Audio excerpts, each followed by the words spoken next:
Bismillahirrahmanirrahim. Alhamdulillahirrabbilalamin. Wassalatu wassalamu ala ashrafil anbiya'i wal mursalin wa ala alihi wa sahbihi ajma'in. Yang mulia Cikgu Muhammad Amirul bin Abdul Rahim, rakan dipuli Bahasa Arab dan rakan seperjuangan sekalian. Assalamualaikum warahmatullahi ta'ala wabarakatuh. Saya Muhdiah binti Haji Abdul Razak, mahasiswi dipuli Bahasa Arab nombor matriks 21LL040.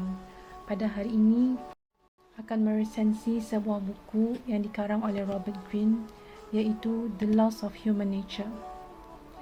Saya akan membahaskan law 13 daripada buku ini, Aimlessness, hidup tanpa matlamat, Advance with a sense of purpose, selangkah menuju kehidupan yang bermatlamat. Nukilan kata dari Friedrich Nietzsche, He who has the why to live can bear with almost anyhow. Kira-kira bermaksud, seseorang yang memiliki kenapa atau memiliki matlamat dalam hidupnya akan berjaya melalui apapun rintangan dan cabaran di hadapannya. Oleh yang demikian, mempunyai tujuan atau matlamat hidup itu sangat penting agar kita dapat menjalani kehidupan yang lebih teratur dan bermakna. Kerana kehidupan yang dilalui secara realitinya tidak selalu indah dan manis. Pasti akan ada pahitnya dengan halangan dan cabaran.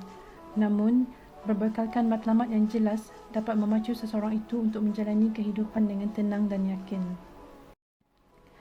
Sebaliknya, ramai yang gagal kerana tidak ada matlamat hidup. Bahkan, hidup tanpa arah tuju yang jelas menjadikan kehidupan hanya satu rutin yang membosankan. Dan jika tidak bernasib baik, boleh mengakibatkan seseorang itu hilang kawalan hidup, seperti merasa kekosongan dan tekanan perasaan. Greene di dalam bukunya ini telah memberikan 5 strategi yang membantu seseorang dalam membina matlamat hidup yang lebih terarah dan teratur.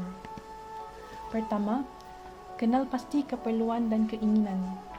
Berusahalah mempertimbangkan tujuan dan matlamat hidup anda dengan mengenal pasti semua keperluan dan keinginan.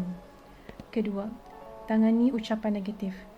Dalam mencapai matlamat hidup, kita akan menghadapi pelbagai cabaran termasuk kata-kata negatif orang sekeliling. Menerima dan menangani kata-kata ini adalah pilihan bijak untuk meningkatkan matlamat hidup anda. Ketiga, cipta lingkungan yang positif. Dekati dan bergaul dengan mereka yang optimis kerana mereka akan mengembangkan dan menyebarkan energi positif kepada anda. Keempat, tetapkan matlamat secara berperingkat. Tetapkan matlamat anda sama ada dalam jangka pendek atau panjang dan susun mengikut keutamaan. Kelima, sibukkan diri dengan pekerjaan ataupun kegiatan yang anda sukai. Berikanlah waktu yang cukup untuk memfokuskan diri dalam pekerjaan sesuai dengan minat kerana ia dapat memberi pengaruh besar dalam menentukan matlamat hidup anda. Apa yang mengagumkan saya adalah penulis berjaya memberikan gambaran jelas kepada pembaca mengenai kepentingan matlamat hidup dan strategi untuk membina matlamat hidup. Teori yang dikemukakan Greene ini sangat bermanfaat dalam keadaan sekarang kita berdepan dengan pandemik COVID-19. Tidak lupa juga karya beliau memberi semangat dan membuka minda pembaca untuk meningkatkan diri apabila di dalam keadaan kurang bernasib baik, tertekan dan burnout.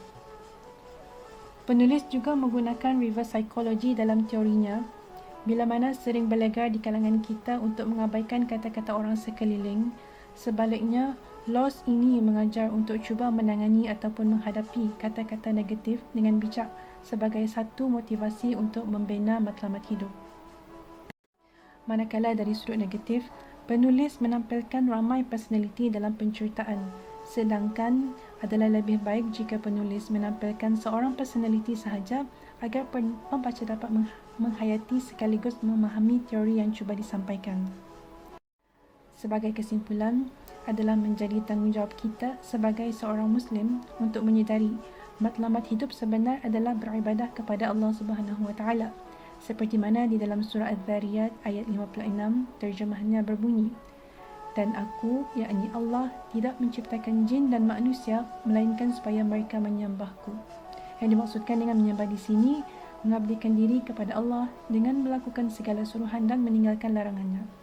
Semoga kita tergolong di antara Muslim yang sentiasa diberikan petunjuk dan hidayah dalam kehidupan. Sekian saja dari saya.